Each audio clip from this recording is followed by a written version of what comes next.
Good morning, it's Friday the 5th of September and here are the headlines from Calendar. A coroner is due to conclude later in the inquest into the death of a woman who drowned in Chesterfield during the floods. 83-year-old Maureen Gilbert was found dead in her home during Storm Babette in 2023. The inquest, which started on Monday, has already heard the fire service couldn't save her because it was too dark and dangerous. The names of 18,500 children killed in the conflict in Gaza will be read aloud in Sheffield today.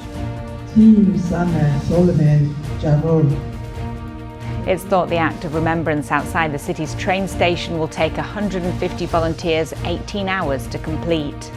Firefighters drafted in from across the country to help tackle a moorland blaze in North Yorkshire are starting to head home as the fire remains under control.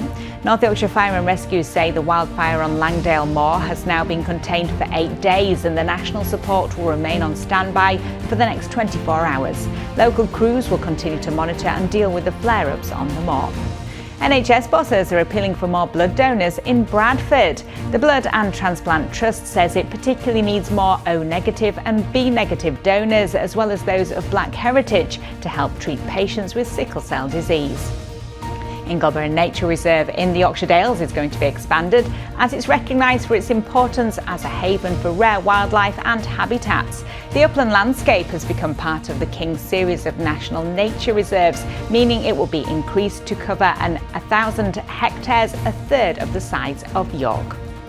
Now, 10 years after it retired from flying, one of a few remaining Vulcan bombers will be able to stay at its home at Doncaster Sheffield Airport after land was secured for the creation of a £500,000 Vulcan experience.